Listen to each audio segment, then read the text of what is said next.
ایک مرتبہ جب مدینہ منورہ کی ایک گلی میں سے حضرت عمر ابن خطاب رضی اللہ تعالیٰ عنہ گزر رہے تھے تو ایک جوان شخص آپ کے سامنے آیا جس نے لباس کے نیچے ایک بوتل چھپائی ہوئی تھی۔ آپ نے اس سے دریافت فرمایا، اے جوان، یہ تو نے اپنے کپڑوں کے اندر کیا چھپا رکھا ہے؟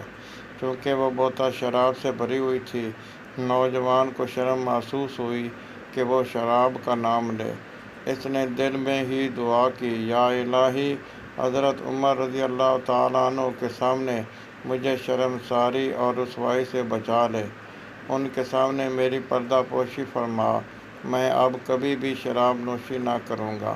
پھر اس نوجوان نے عرض کیا، یا امیر المومنین، میرے پاس یہ سرکہ کی بوتل ہے۔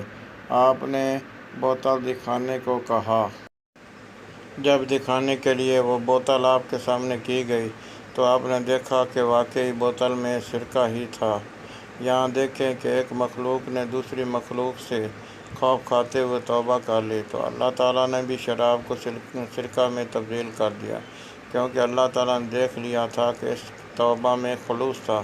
اسی طرح اگر کوئی گنہگار شخص جو بدعمالیوں میں برباد شدہ ہو، اخلاص کے ساتھ توبہ کرے اور اپنے ان اعمال پر شرمسار ہو تو اس کے معاصی کی شراب کو بھی اللہ تعالیٰ نیکیوں کے سرکہ میں تبدیل فرمائے گا۔